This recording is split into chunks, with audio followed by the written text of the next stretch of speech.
I'm Paul. I'm Devin. Together, we're Dads and Dice. Two dads who like to play some games during our free time. That's right, and today we are going to be reviewing the Victorian era game Obsession. In Obsession, you are gaining some wealth to build out your manors and upgrade it and make it the most luxurious, as well as gaining some reputation to see if you can gain the most prestigious guest.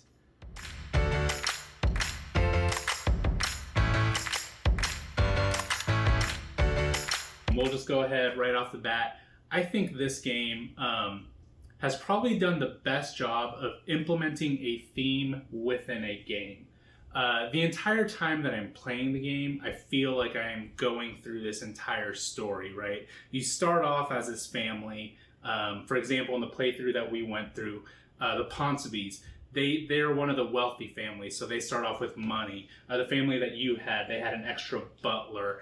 So every family's a little bit different. And you kind of go through this whole story of gaining influence in order to get more guests, in order to hold better events, in order to get money. So you're going through this whole experience throughout the game. That's something that I really thoroughly enjoy in games. I like that theme being intertwined with the game, right? It feels like they both just flow so well together. Now, saying that, the theme isn't really one for us, right? We're not into the Jane Austen, into the Bridgertons or Pride or Prejudice, all that kind of stuff. But I can definitely appreciate the theme and the way that it just works so well with the mechanics. Yeah, so we all know that I'm not ever the biggest theme guy, and then this theme is definitely down there on themes for me. I definitely can see and have an appreciation for how much they really dove into it. I mean, there's flavor text on all the cards. And a lot of times they're pretty funny. I'll give the writing is pretty dang clever. It will make you laugh throughout, for sure. But I think you're definitely going to need to want a thematic game and possibly really be into this theme or have an appreciation for this theme to come out with like really enjoying it. And that part is a bit harder for me, for sure. Yeah, going into this one, it's funny. This is going to be kind of a weird review. We both have kind of polarizing opinions on it, for sure. Yeah, and again, you know, going to I'm that theme person. I like it. I appreciate it. The theme's not for me. I wish it was a little bit different, but the way that it's done, to me, it feels like a game that I'm going into it. I know what I'm going to expect out of it. I'm going to do these kind of actions. It's nothing exciting, right? But I'm doing these actions. I'm building up my family. So in my head, I've got this whole story going of this is going to be the outcome. Does it play the best? Probably not. But I'm okay with that. I'm okay with some randomness in the game. I'm okay with some luck of the draw. You know, that kind of plays towards my style. Whatever I draw, I'm like, okay, let me go out this way, right? Oh, I have this objective card. I can probably make that work. Let me go out this way. Again, is it the best? Is it the most balanced? Probably not, but that's how I like to play, right? I'm not going to put too much thought into 3 turns ahead or 2 turns ahead, you know, whatever. But I'll make it work, and I'm okay with that. Yeah, so going into the gameplay side of things, my own opinion kind of varies on it in that, one, I do think there are mechanics of the gameplay that I think are really neat. Just really the resource management between the reputation and how it is used for actually hosting events and for inviting people. I think that's pretty cool. The way you have to kind of start with nothing, earn money, and then you buy things, and it's, do you go a route where I'm going to buy something that's going to also help me generate money, or am I going to buy something that gives me reputation? And there's a lot of decision space in that kind of stuff. And then even the flipping mechanic of you want to do an event to flip it to actually get victory points for it. So I think there are, I'm going to say, touches of good gameplay, but Paul touched on it. there is a lot of randomness, and for my taste, way too much randomness. What actual, cards you draw when it comes to your guest, right? You might have been going, I'm gonna kind of build this like money engine, buying stuff, and then you just get a bunch of guests that don't work with that. Or I have a bunch of male guests already and I get more male guests. Or there's that. There's the randomness in the way the courtship works, right? The first one, maybe one person's going to even have a chance of buying that kind of first tile to take the lead. But from there, if you had bought several service prior and service comes out, there's really no catch-up mechanic. And not that I most of the time don't enjoy catch-up mechanics, but the fact that there's no catch-up mechanic when a completely random event happens, for me, that's kind of a bitter pill to swallow sometimes. And then lastly, I have to sort of touch base on it because for me, it really, what holds the game back the most is, so it has all these really, what I'm going to say, I think good mechanics, but the randomness of the objective cards and the balance that I personally find in them, all the games I have played have been very tight, very close scores. And the objective cards have determined the winner. And the objective cards, for the most part, are things you really actually cannot control, or I find myself I cannot control, right? If I have a playthrough where I get a bunch of objective cards that are rooms that never come out, I'm not getting much from that. On the opposite hand, if I just happen to draw an objective card of workers, or I draw an objective card of reputation, well, I'm naturally working toward those things anyway, and I'm about to score big because of it, and that has left a very bitter taste in my mouth, and I try to think that it's not just me being a sore loser, but it's that's on setup. That's the start of the game. I can play what I feel like is a dang near perfect game, and it's ultimately going to come down to I didn't have the right objective cards when we started this game 90 minutes ago. I lost. Yeah. And it's funny that you're saying that because all of that is luck, right? It's luck based.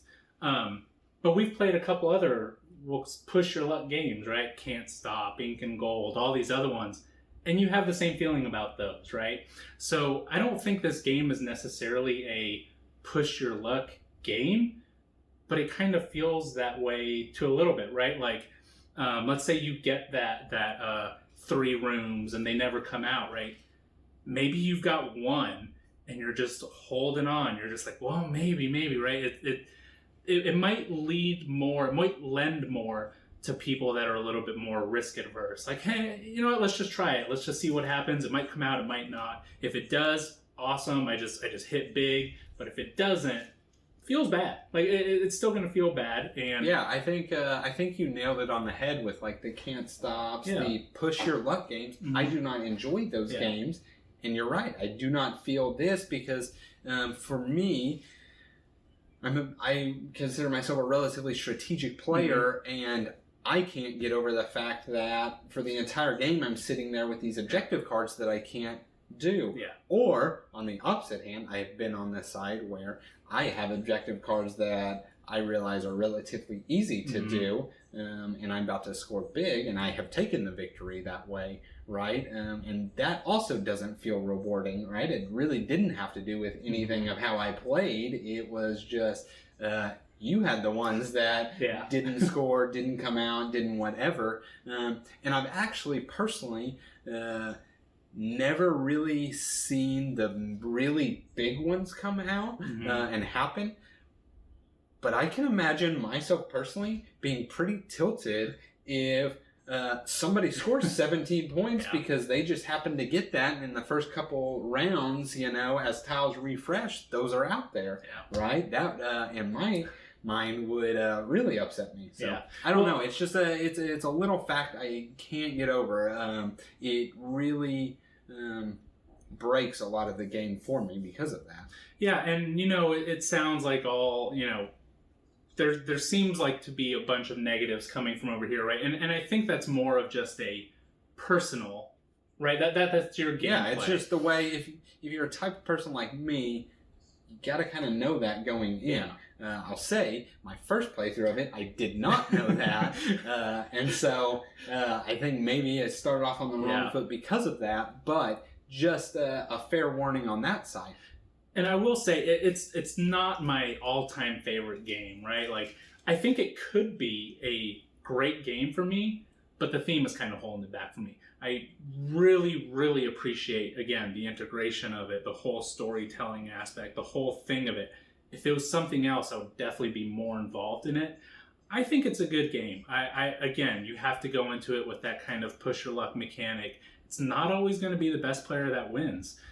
You know, that's just the game. And if you're okay with that, if you're okay with going into this game as more of an experience, as more of just something that you're doing to pass the time, then I think it's going to be a good game for you.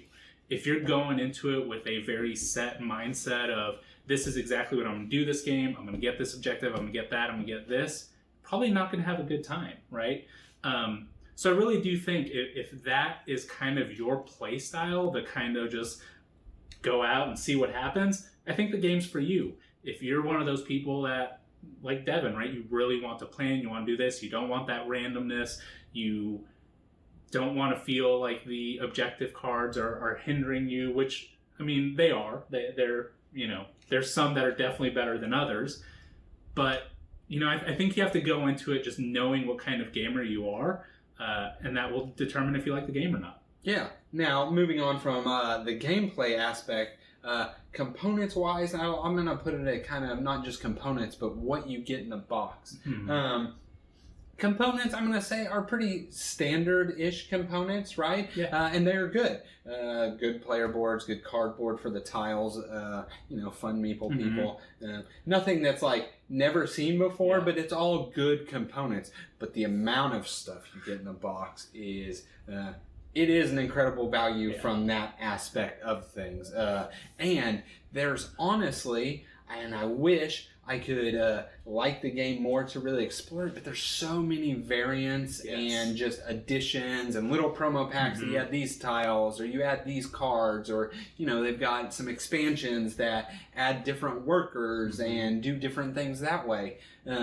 There's a lot. There's a lot here to explore. So if it's something that interests you, if you like it, if the theme is for you, there's a whole lot to do here. And I think that there's hours worth to explore. Yeah, now to caveat that, we do have both expansions. We have Upstairs, Downstairs, and Wessex. But just the base game alone, like, there's so many tiles. We haven't gone through all of them. There's so many cards. We haven't gone through all of them. And so I think that replayability factor is definitely there. No game is ever going to be the same.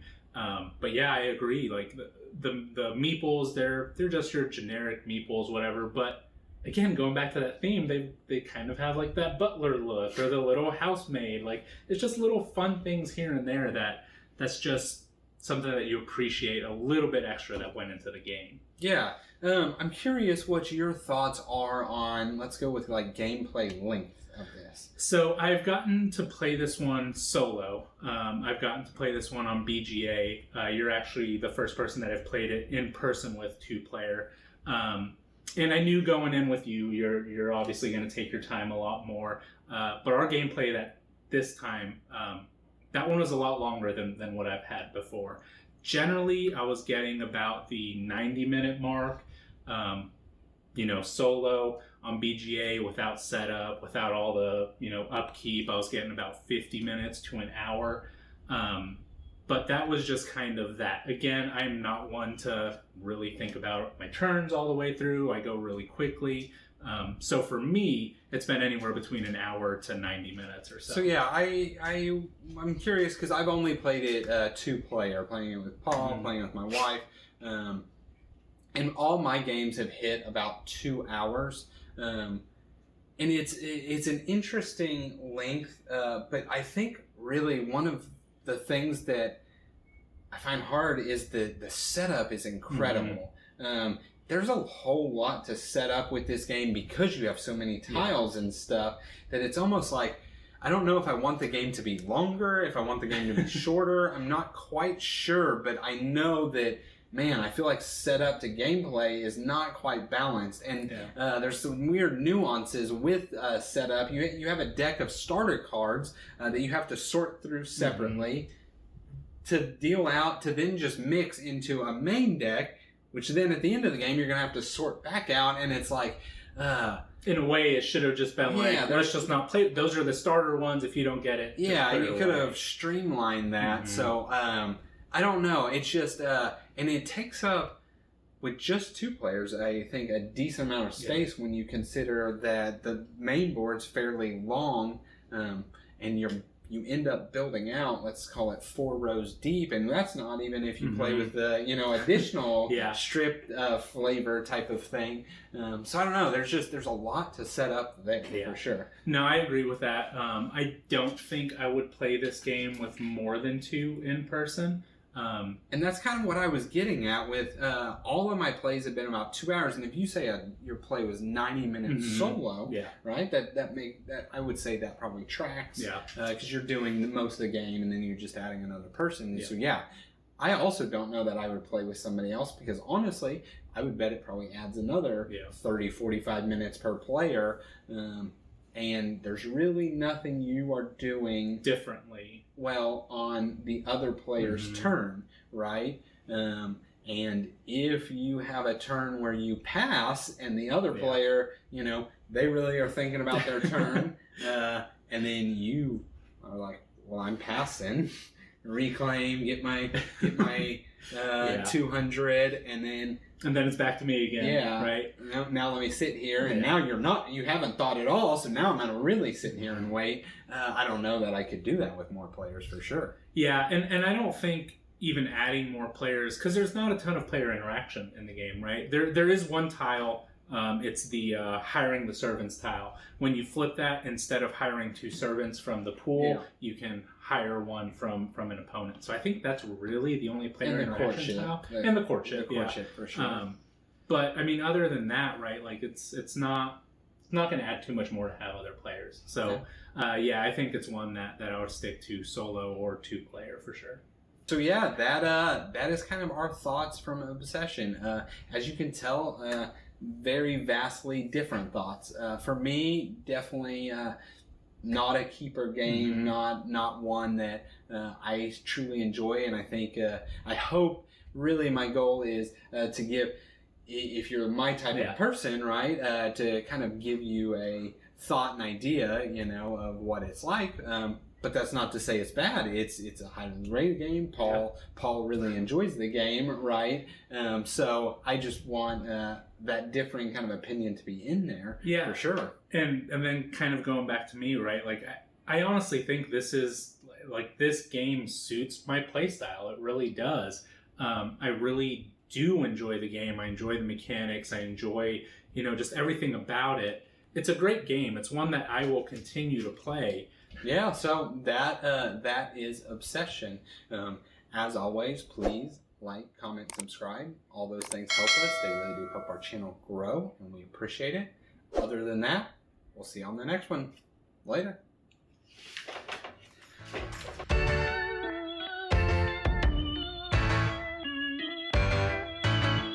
As he sat there, mesmerized at what transpired, he contemplated his life.